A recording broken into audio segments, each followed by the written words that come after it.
APC majority passes electoral bill as opposition kicks against manual transmission clause.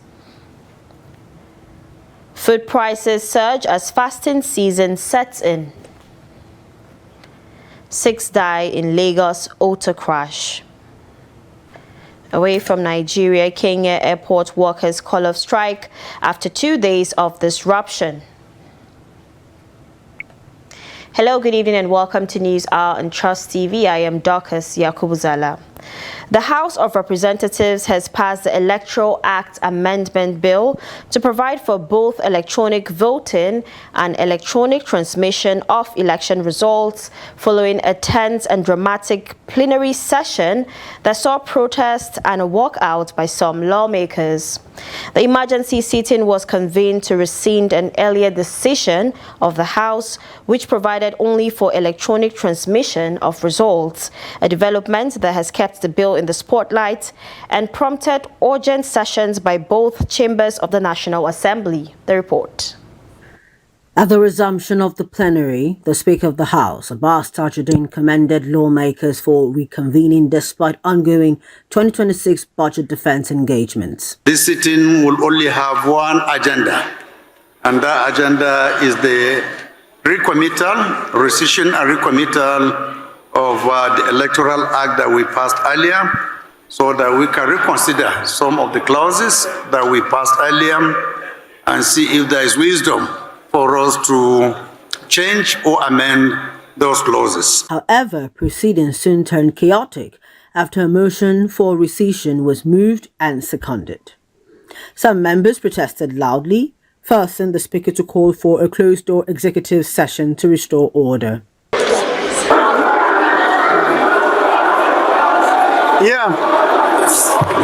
The House do go into executive session to allow members discuss. After nearly 2 hours behind closed doors, plenary resumed, but tensions persisted. Aggrieved lawmakers demanded a clause-by-clause consideration of the bill's 156 clauses, triggering heated exchanges on the floor. Attempts by some members to further amend portions of the bill were defeated during voting. Dissatisfied with the outcome, several lawmakers staged a walkout, although deliberations continued. Pay attention to Section 84. This is your fraud. Is that the proviso in the second part of the clause of that disagreement is unnecessary, is contradictory, and it does not support the purpose of passing this bill. Now that we have passed the electronic transmission and we have accepted it, this is the most important referee in this election, because you are expected to transmit the results from the poll units, and you have a fine of only 500,000. Mr. Speaker, Mr. Chairman, that is not enough. Where there is successful transmission, the transmitted result shall have the same effect with the physical from EC8A. Yes. That's all Nigerians are asking for. And before 85, 86. The House subsequently adjourned plenary until the 24th of February to allow committees conclude budget defense sessions with ministries, departments and agencies. The House approved clauses 1 to 156. Explanatory memorandum, the shadows, as well as the long title of the bill. Leader, please move that the House do adopt the report of the Committee of the Whole as a working instrument of this Parliament. Meanwhile, some opposition lawmakers walked out in protest against specific provisions of the amended bill.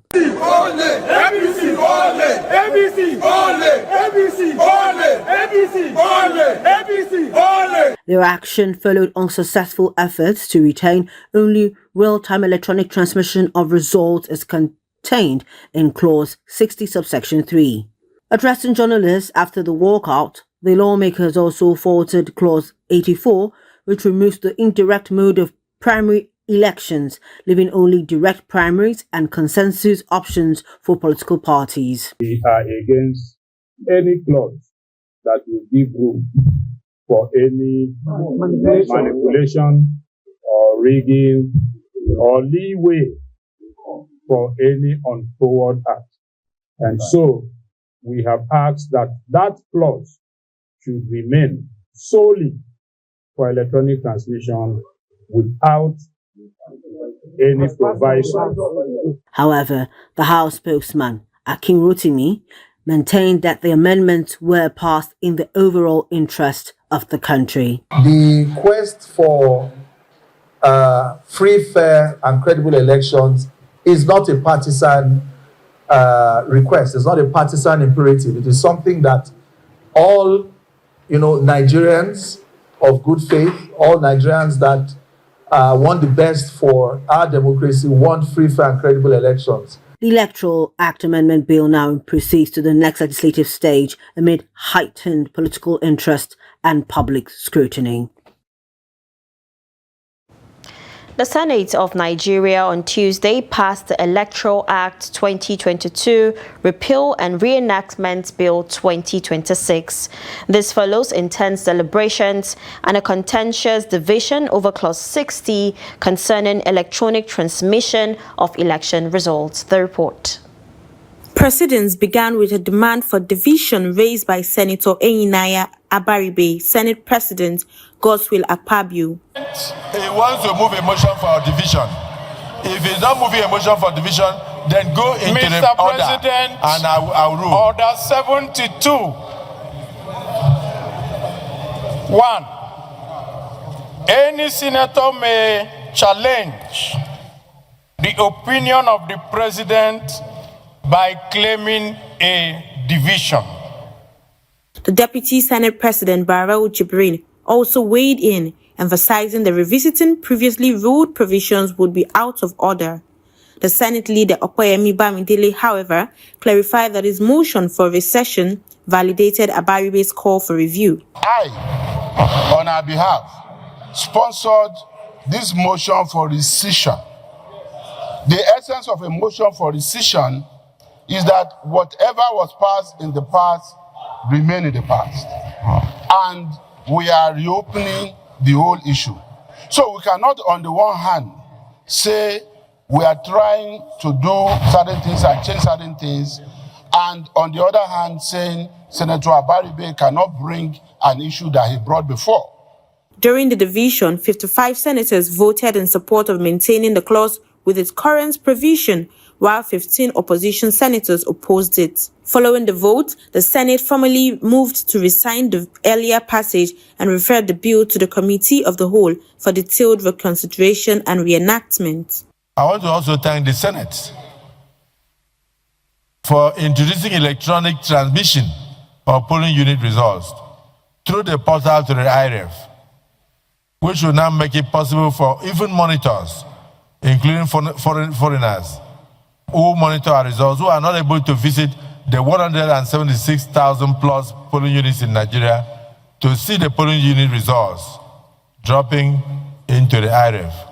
The passage of the bill marks a crucial step in Nigeria's electoral reform process, while ensuring that technical and logistical considerations are addressed ahead of the 2027 general elections. And former ministers Obi Ezekwesili and Solomon Dalung, as well as activist Omoyele Sowore on Tuesday, joined protesters at the National Assembly demanding passage of mandatory real-time electronic transmission of election results from polling units to IREF portal. Addressing journalists and demonstrators at the gate of the National Assembly, Ezekwesili accused lawmakers, particularly the Senate, of attempting to dilute provisions on electronic transmission of results. She recalled that during deliberations on the Electoral Act amendment, the House of Representatives had earlier supported reforms on electronic transmission, but alleged that the Senate introduced ambiguity by leaving the matter to the discretion of the Independent National Electoral Commission, INEC. Dalung and Showore also expressed support for the demand, insisting that only a compulsory electronic transmission system will restore confidence in Nigeria's elections ahead of 2027. The citizens came to the conclusion that the Senate is acting contrary to the desire of Nigerians for electoral transparency that will strengthen our democracy. You know that to be so. Many citizens have spoken. I have been particularly loud in stating that if the Senate gets away with a provision that is ambiguous, that gives power of discretion to determine the ifs and the buts, instead of making the clause mandatory that every vote must count in this country. As I keep saying, and I'm not saying it because we are here, I appreciate this struggle and I'm fully into it. Thank you, sir. The only thing I say to people is that we must expand the frontiers of this battle as quickly as possible. Yes, sir. Because ultimately, you cannot take power from these people by one means only. Yes, sir. We must surround them wherever they have surrounded us. Yes, sir. If they surround us with the elections, we surround them at the elections. Yes. If they surround us with network, we surround them with our own network. Yes. Yes. If they surround us with hunger, we confront them with their own starvation of ideas that can liberate us from their hunger. Yes, sir. But ultimately, young people, this is your country. Yes, sir. There's not even any reason to be begging anybody. At all. Maximum number of people here are less than 500. Yes, sir. All of them. When we are ready, 500,000 people can make the 500 people do whatever we want, including after we finish to come and sweep the floor of the protest. Yes, sir. One by one. Now joining us via Zoom to give an insight on this is member representing Isolo Oshodi, Honorable OK Joe. Good evening and thank you for joining us on the News Hour. Good evening and thank you. Good evening, Nigerians. All right. So now, what action is the opposition going to take given that the House has passed the election bill? The amendment bill, I beg your pardon. Okay, thank you for giving me opportunities to air our position. Electoral making law has a process, and at this point, the House of Reps are taking the decisions on what they want to do, in line with the various interests we collected during the public hearing. And we unanimously agree that there must be a transmission of results for the polling booth to the IRF. That was what our position. But the Senate had a contrary position. Then there was a need to set up a conference committee to look into it. But there was a disagreement that came back to the House to look at it again. Now, there are only areas that were concerned. Section 60, sub 3, wherever it said, there's a proviso says that if there's failure of communication, then we resort to from ECA 2.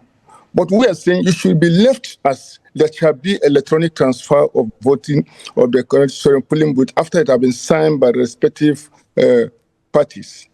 But the proviso that if communication fail, then that shouldn't have come into play, because the essence is that INEC, in the course of preparation, should be able to beef up their infrastructure to ensure that this failure is minimized. There are technologies that can take care of it. So we don't need to bring them to give leeway to INEC, to any other person, to do contrary to the wishes of Nigeria. Because we have transited to this point that Nigerians are interested in having election that is clear, fair, and transparent in all forms.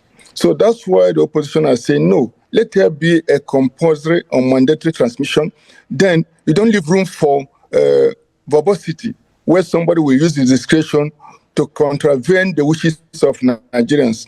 So that is the main contention at the House. And when we couldn't have our way, we decided to make it publicly clear to Nigerians that we are interested in having an election that will be a clear representation.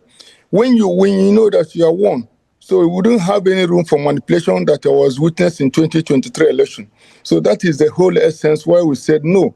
We must be able to tell the House what Nigerians want. Nigerians want a transparent voting system that will that will guarantee credibility in all forms. So that was the position that made us to walk out of the House today. All right. Now, what are the outstanding issues around electronic transmission and election timetable? No, that aspect will be taken care of because, the Constitution stipulates the number of days where the election should take place, and that shall be in that proviso. The House proposed 360. The Senate proposed 180. So in such circumstances, considering whatever, you have to come back to the House to be able to look at it again and rescind a previous decision to be able to make another amendment to accommodate that.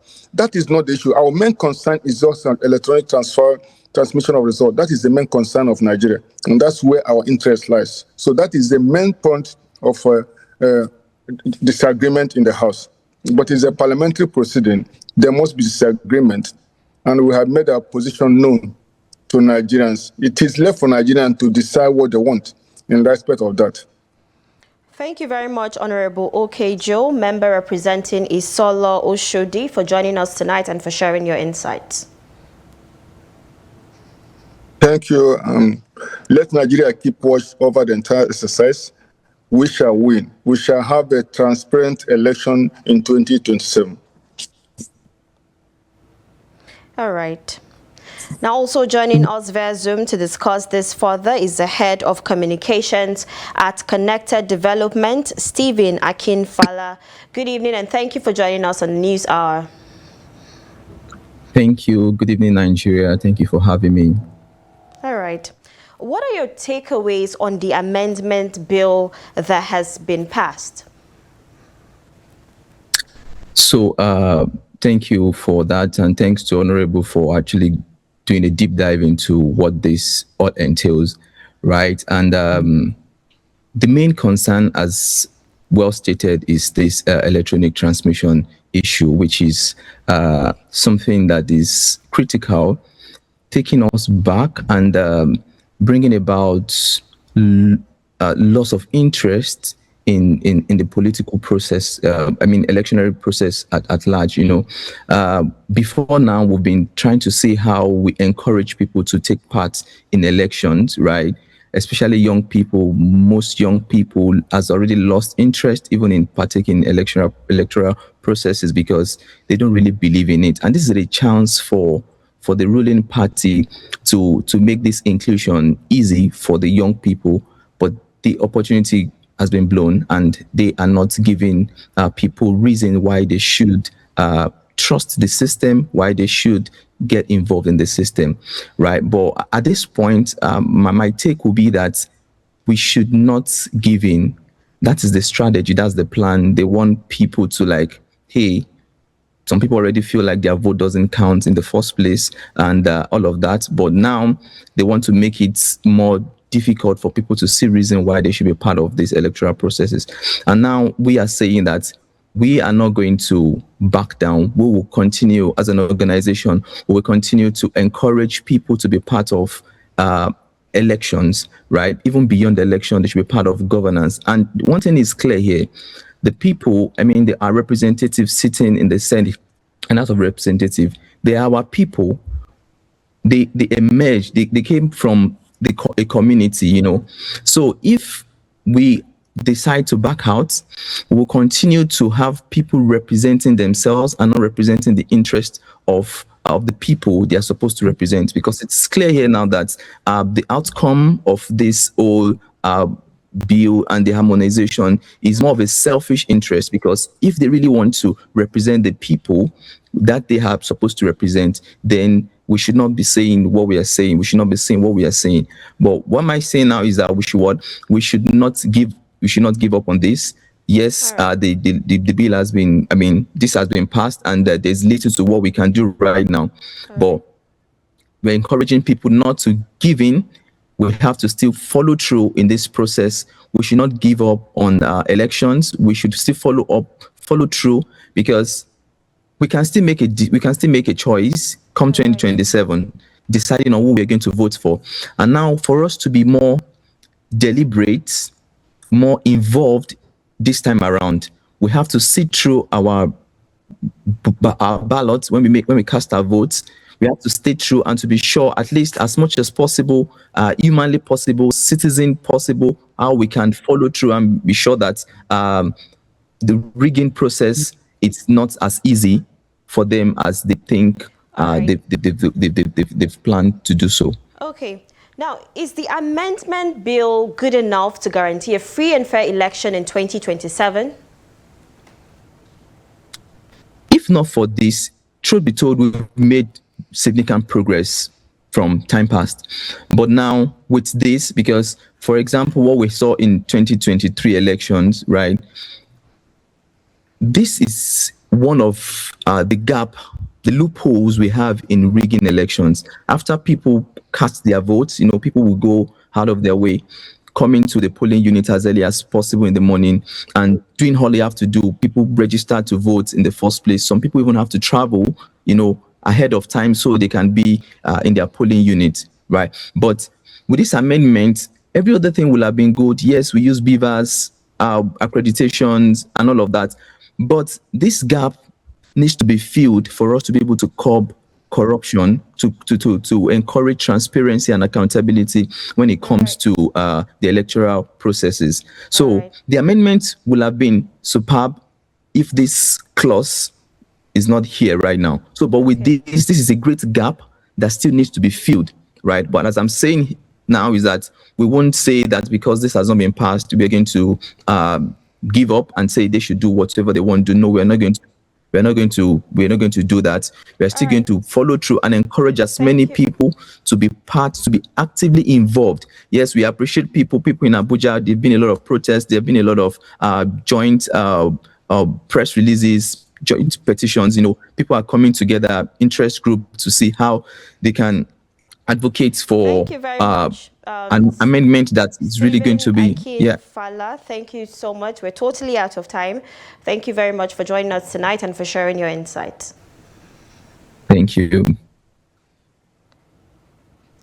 Away from political matters, tensions are rising in Uguruta community in Rivers State following the killing of community leader Nchelem Samuel Festus. Angry youths have issued a 48-hour ultimatum to security agencies to track down those responsible for the attack.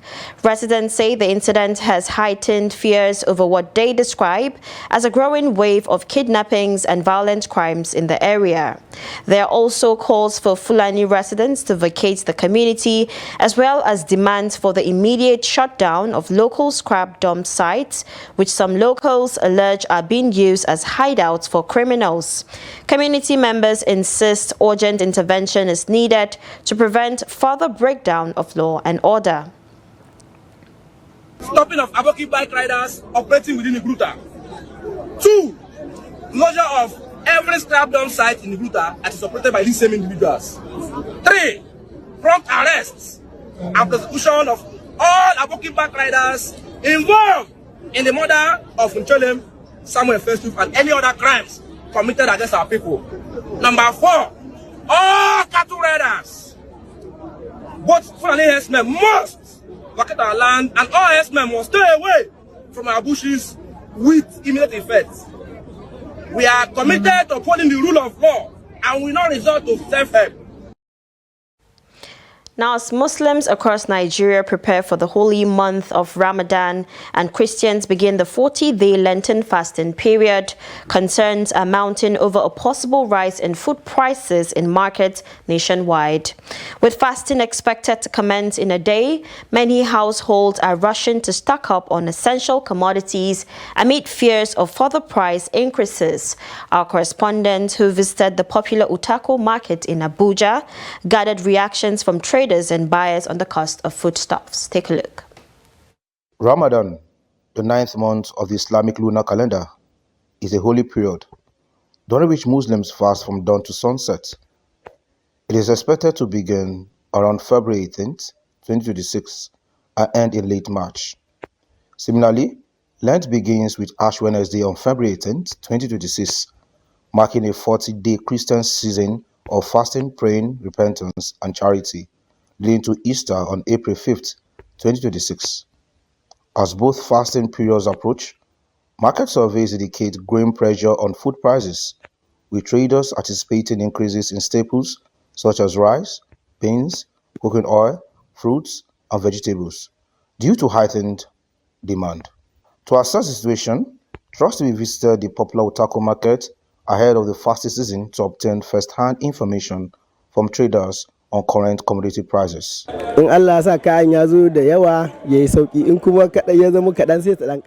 will, if the goods are plenty, prices will be cheaper.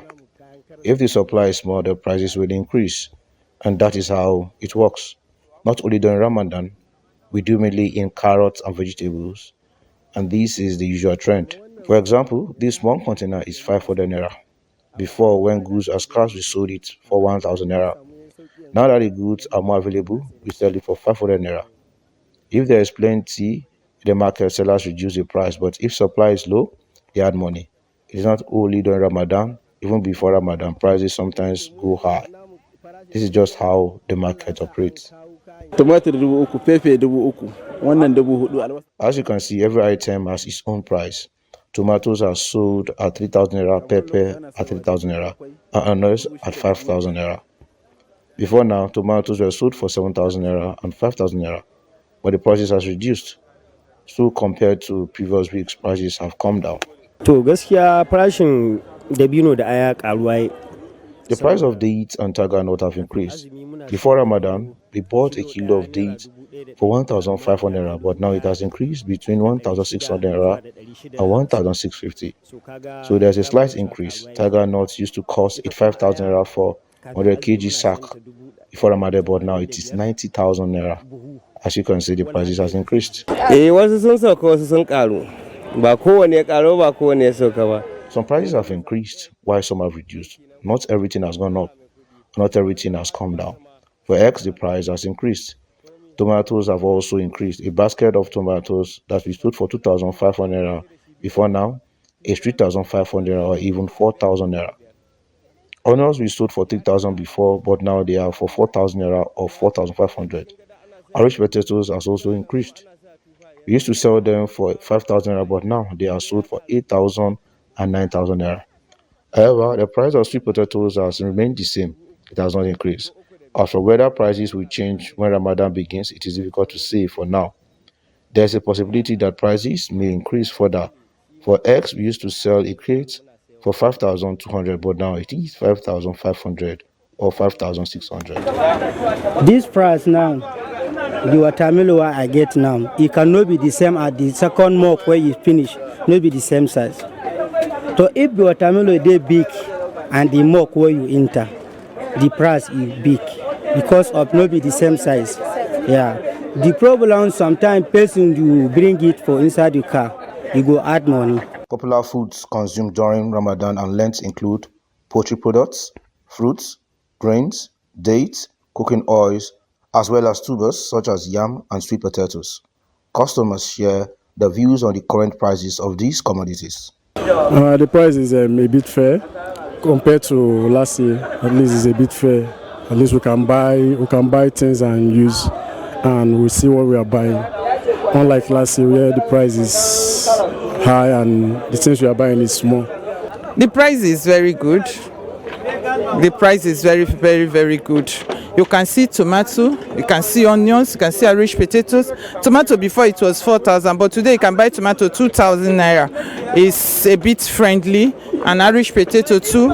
Before it was 12,000 naira, but today you can buy Irish potato 4,035. So the prices is very, very okay. With just a day to the commencement of Ramadan and Lent, attention now turns to whether food prices will stabilize or continue to rise, and how prepared Muslim and Christian families are for the spiritual season.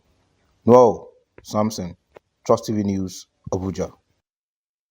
In a similar development, as the holy month of Ramadan officially begins, residents of Kano State are grappling with rising food prices. From grains to spices, the surge in cost is troubling both traders and shoppers. Abdulaziz Ibrahim reports on how the price hike is shaping preparations for the fasting season. A survey conducted across major markets in Kano indicates sharp increases in the prices of several food items. Some commodities recorded price jumps of between 70 and 100% within the last 2 weeks. The rice where they buy 1-2, they sell now 2.8, beans 1-2, now 2.8. Everything add too much. No about to, no want to do the fasting. I don't know. Now the fasting tomorrow where it costs so support thing conda. Even food today man will go do. If you no food man will go do that fasting. Everything is very different cost. That's why I know if you buy anything for here, everything here is cost because the way they talk, they say before the fasting, like last 1 month, back month, the thing is no cost like that. Now because of this fasting, that's why things are cost. Prices of grains, poultry, fruits and cooking oils have risen as Ramadan approaches. Market analysts attribute the increase to limited cash flow, bulk purchasing and hoarding by some wholesalers. What led to the increase in prices is that 2 weeks before Ramadan, the middlemen will usually rush to the farmers in the village to buy in bulk. You know, that high demand is what forces up the prices. And those not initially into the grain business bring out money to buy and hoard them. However, at Kaswanrimi market, prices of some essentials such as zobo, tamarind and ginger remain relatively stable. Today is early. We are welcome to Ramadan in advance, but the price is okay. What we expected, what we think that they will carry the price go higher, but still it's a little bit very good price. So people can still afford many things. So before maybe we enter the Ramadan, whether they will raise the price, go up, but now it's just okay. Tamarind used to sell for as much as 6,000 naira, but close to Ramadan it is now just 2,000 naira. Even the price of zobo has reduced because suppliers lower their prices during this period, and we also adjust accordingly. We sold ginger 2 weeks ago at 24,000 naira and it remains at the same price. A measure of cloves is between 23,000 and 24,000, while garlic still remains 10,000 naira. We did not increase the price so that even those who are not financially stable can afford them during this period. While spice prices appear stable in some markets, grains and other essential food items continue to reflect a different trend. With Ramadan already on the way, residents are bracing for possible further increases in food prices. Traders, however, suggest that cost may ease as the month progresses, although concerns about hoarding persist in Kano. Abdulaziz Ibrahim, Trust TV News, Kano. In other news, the Nigerian government, through the Federal Ministry of Health, has directed the immediate disengagement of directors who have spent 8 years or more in the directorate cadre. Those affected include directors in the ministry, federal hospitals and affiliated agencies, according to a memo obtained in Abuja on Tuesday. A development follows an earlier directive mandating all ministries, departments and agencies to implement the 8-year tenure policy for directors and permanent secretaries in line with a fresh deadline issued by the Office of the Head of the Civil Service of the Federation. In the memo signed by Tetshoma Dafeta, who oversees the Office of the Permanent Secretary at the Ministry of Health, the enforcement of the policy was reiterated. The circular further instructed all heads of agencies and parastatals to ensure that affected officers hand over official documents and government property without delay. It also directed that their salaries be stopped by the IPPIS unit and that any emoluments paid beyond their effective date of disengagement be refunded to the Treasury. This is News Hour on Trust TV, coming up after the break. Low-income earners lament as accommodation cost surges in Agege communities in Lagos. This and many more when we return. Do stay with us. Welcome back from the break. In case you're just joining in, this is News Hour on Trust TV. Let's take a look at our top stories again. We told you that APC majority passes electoral bill as opposition kicks against manual transmission clause. And food prices surge as fasting season sets in.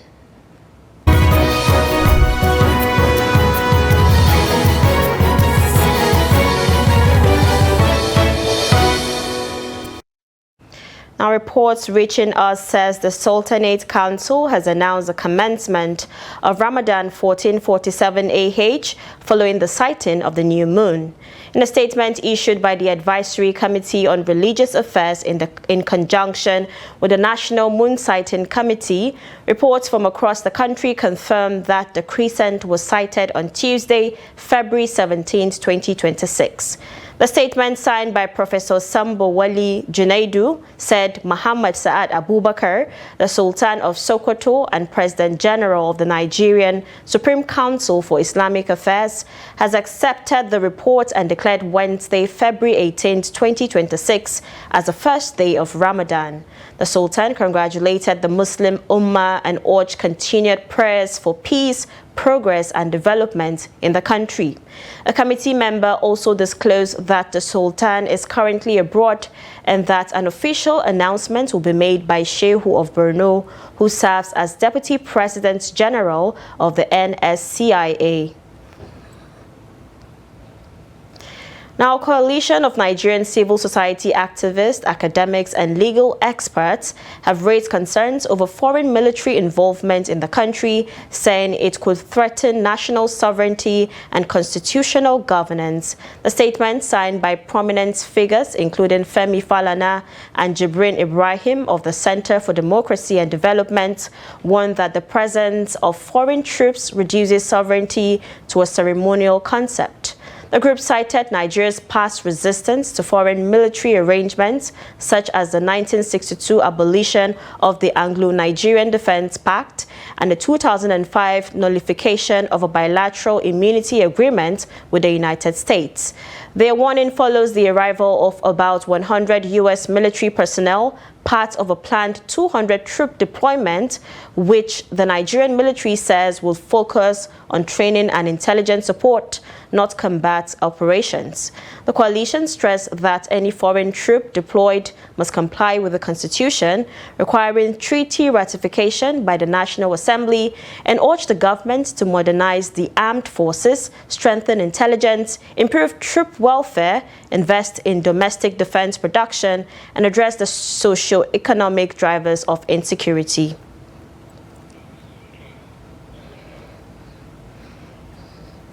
Now, Kebbi State Governor Nasir Idris has condoled with the people of Yauri over a boat mishap that claimed 14 lives. The governor's condolence message was delivered by the chairman of Yauri local government area, Abubakar Shoaibu, who represented him at the funeral prayers of the deceased. Governor Idris urged the bereaved families to accept the will of Almighty God in good faith and prayed for the forgiveness of the victims' shortcomings as well as their admission to Al-Jannatul Firdaus. A local government chairman said the accident occurred at Gumbi village in Yauri while the victims accompanied a bride to Gwerzo village in Ngaski local government area. He explained that the boat capsized while conveying over 100 passengers back home, resulting in the death of 14 persons, including 13 women and a child. All the victims have since been buried according to Islamic rites. 6 persons have been confirmed dead and 3 others injured in a fatal crash along the Lagos-Abeokuta Expressway. The accident occurred at the Lagos-Abeokuta axis of the toll gate area and involved a truck and a commercial tricycle. The Ogun Traffic Compliance and Enforcement Corps, confirmed the incident. Ota Divisional Commander of TRACE, Salah Hamed, said the crash happened at about 9:55 a.m. and involved 9 persons. According to an eyewitness account, the truck heading from Lagos-Abeokuta toward the toll gate reportedly lost control due to brake failure before ramming into a tricycle, other vehicles and pedestrians. 6 persons died on the spot, while 3 others sustained varying degrees of injuries. TRACE officials, alongside other emergency responders, are working to clear the wreckage and restore free flow of traffic. Authorities have urged motorists to avoid speeding and ensure their vehicles are roadworthy before setting out. Residents in some rural areas of Lagos State are struggling to keep a roof over their heads as housing rents continue to soar on a yearly basis. Residents, particularly in the Agege area, have decried the steady increase in rental costs. Many houses in these rural communities, with some lacking modern features, now go for 400,000 naira and above per annum, placing significant financial pressure on low-income earners. Victoria Tokolo sent in this report as presented from our studio. Nigerians are facing a harsh reality as house rents in major cities like Lagos continue to rise beyond the reach of the average worker. While the national minimum wage stands at 70,000 naira per month, some tenants pay as much as 1.5 million naira annually for standard apartments. In Agege, particularly around the Palace area, the widening gap between wages and rental costs has made living conditions increasingly unaffordable for many residents. A house agent in one of the rural communities in Agege, Johnson Oloide, explained that rental prices vary depending on the category of the building and its location. He noted that modern structures with features such as POP ceilings are currently driving up rental costs as they attract higher demand from prospective tenants. Presently now, for property now depend on 3 categories. Property depend on location for money of every building, every houses, every whatsoever the building you wanted to rent. Number 1, the location of where you wanted to rent that house, the type of the house you want to rent, and the type of the structure. Now, presently now, let me start it from up, not down. If your building is now constructed by POP, that is what is raining. A room self-contained, they can give you 1 million. Some tenants living within the Ogba Agege Palace area expressed concern over the soaring cost of renting even a single room, which now ranges between 400,000 naira and 500,000 naira per year. It's always costly day by day, hour to hour. It's only God can help us. Like me now, I'm looking for the house. I just go there, they pay 500k for every year. Self-con. Okay, how person can cope it? And the one that are looking for the house is only 300 and they are paying her for where he's working. The woman say he can't afford it. The only thing that they're planning now to pack either to go village or to go those down Oniwaya and that place too is always costly. Only God can help us for this Lagos. The house rent is too expensive. One person wants to collect a room, they're saying 400,000 for a room, but with commission agreement. So the house rent is too expensive. That is what I can say. It's very, very expensive for paying house rent. It's 1 room for our place now, 500,000 we are paying. I'm not collecting 500,000 for this from salary. It's too cost. Help us to reduce it. Yes, one for our place we are staying now. For agreement commission, everything is too cost. Total everything is 500,000. Government knows what to do. I'm not a government. God, they know what to do. They are witnessing what is happening. Yes, they are seeing it, so they know. Every month, house increase, one room you see 15,000 naira. Agent and agreement, you are talking about 600 for one room, for 2 room and auntie abeg. They know what to do. They know what to do. They are just whining us.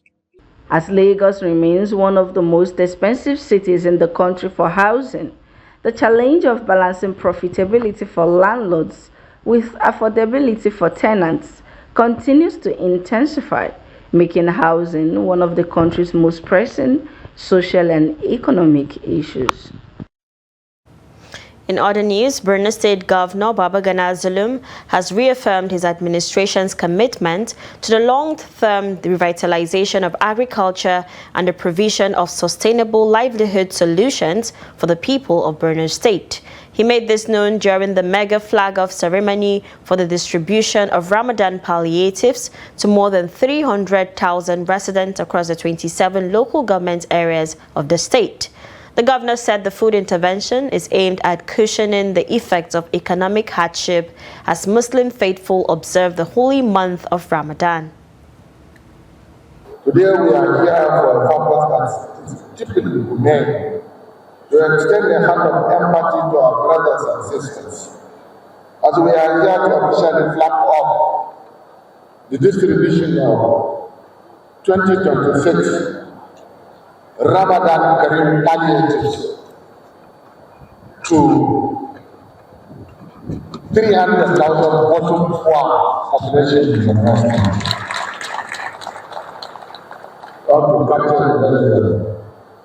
To 300,000 bottom poor population in the State. Let me join the Director General of the State Emergency Management Agency in commending Your Excellency for the timely intervention. This is about the 6th time you were launching this program few days to the commencement of Ramadan every year. This initiative will go a long way in cushioning the effect of the hardship being experienced by our teeming populace. I was given rice, millet and sugar. I'm very grateful. This will support me and my family during the Ramadan fast. I thank the governor for this kind gesture. I'm truly thankful for this intervention. I didn't expect it, but it will help ease the hunger. I pray that God blesses the governor. The Bauchi State Government, in partnership with the African Medical Center of Excellence, has launched a 2-day free medical outreach targeting over 5,000 residents across the state. The state governor, Bala Muhammad, alongside all the key stakeholders in the health sector, urged residents to take advantage of the healthcare services being brought closer to them. Trust TV's Adamu Imam reports. The medical outreach, facilitated by the State Ministry of Humanitarian Affairs and Disaster Management, held at the ATBU Bauchi Teaching Hospital, is designed to provide world-class healthcare service to the vulnerable groups. Furtherance of this objective, the Bauchi State Government is prepared to provide formal institutional backing by designating a dedicated hospital to anchor this partnership. This will enable regular specialist visits, continuous training, coordinated referrals, and measurable outcomes that benefit our people. Let me assure our partners that Bauchi State will remain an active, dependable, and supportive collaborator. Speaking at the launch, the Chief Executive Officer of the Africa Medical Center of Excellence, Brian Diva, commended the governor for prioritizing healthcare delivery and the well-being of the people. Earlier, the State Commissioner for Humanitarian Affairs, and Disaster Management Hajara Wanka noted that the collaboration extended beyond personal support. She explained that the medical consumables and essential materials were jointly procured to ensure smooth and effective service delivery. One of the things that I think that the people in Africa realize, or maybe are in fact fearful of, is getting a diagnosis. Maybe a diagnosis that they hadn't planned on. Well, I'm here to tell you, having worked in healthcare on at least 5 different continents, the sooner that we know there's something that needs to be worked on, the greater the chances that you will have long life. Nurses, with other technical staff of laboratories, we are targeting at least 5,000 beneficiaries. But unfortunately, we started the announcement a bit late yesterday. Maybe that's why the turnout wasn't favorable. But we are hoping before the end of the session, that's before Monday, much more people will come in. Though there are others that are critical. When they came, they were directly referred to wards. So, Excellency, I'm sure from here you'll go and see some of our patients. They emphasized that the outreach provides free medical checkups, specialist consultations, diagnostic tests, and investigations, as well as health education and lifestyle counseling. Adam Imam, Trust TV News, Bauchi. And now in business, international oil companies bidding in Nigeria's 2025 licensing round will not be required to set up local subsidiaries before submitting bids, but successful foreign bidders must incorporate Nigerian entities within 90 days of receiving their offer letters. The clarification by the Nigerian Upstream Petroleum Regulatory Commission comes as Nigeria moves to attract fresh foreign investment into its upstream sector. Africa's largest oil producer is offering 50 exploration blocks across mature and frontier basins in a bid to boost reserves and production while maintaining local participation requirements. A tender includes 35 assets in the prolific Niger Delta Basin, 16 onshore blocks, 18 shallow water blocks, and 1 deep water prospect. An additional 15 blocks are located in frontier basins, including Benin, Anambra, Benue, and Chad, representing higher risk opportunities with limited geological data. Global markets retreated Tuesday as oil prices fell following what Iran described as a constructive round of nuclear talks with the United States in Geneva. Crude had earlier surged after President Donald Trump intensified rhetoric toward Tehran, but comments from Iranian Foreign Minister Abbas Araghchi suggesting a new window of opportunity cooled supply concerns. U.S. benchmark West Texas Intermediate slipped 0.2% to $62.75 per barrel after earlier rising 1.5%, while Brent North Sea crude dropped 1.4% to $67.64. On Wall Street, the Nasdaq lost about 1%, the Dow Jones eased 0.3%, and S&P 500 dipped 0.2%. In currency markets, the dollar strengthened against the pound after UK unemployment rose to a 5-year high of 5.2%, increasing expectations that the Bank of England could cut interest rates next month. Germany's Chamber of Industry and Commerce also warned that Europe's largest economy may struggle to rebound in 2026 amid geopolitical uncertainty and weak domestic demand. Away from Nigeria, Kenyan airport workers on Tuesday called off their strike after 2 days of disruption that had caused flight delays and cancellations at one of Africa's busiest air transport hubs. Earlier in the day, passengers stranded at Nairobi's Jomo Kenyatta International Airport had been waiting for hours, unsure whether their flights would take off. Some slept on the airport floor overnight. The Transport Ministry brokered the agreement for the Kenya Aviation Workers Union to end its industrial action, saying operations at the main Nairobi airport and other facilities would now return to normal. It was unclear how long it would take for normal operations to resume. The union launched the strike despite a court order saying it should not go ahead, citing grievances including its failure to conclude a collective bargaining agreement with the Aviation Authority. It's now time for sports updates with Kabir Lawal.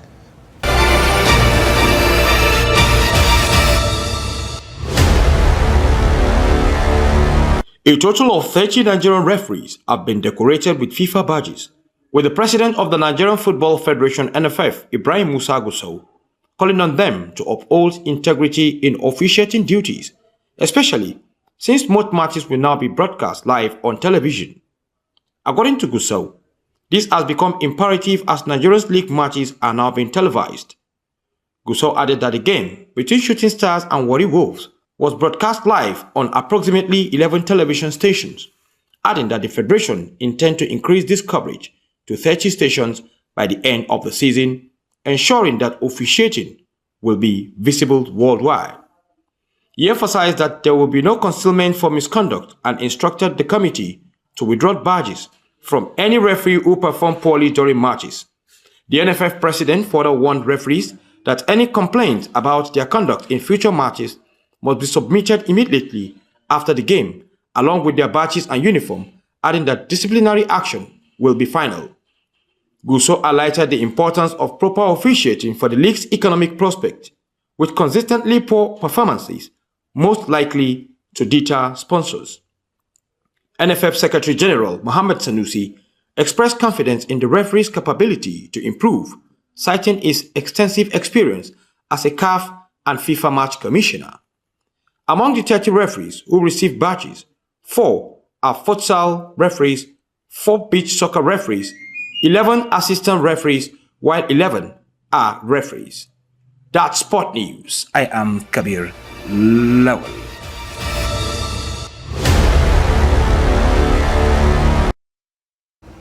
And that's a wrap on News Hour. Do not forget to follow us across all social media platforms for more programs, news, and documentaries. I'm Dorcas Yakubuzala. Good night.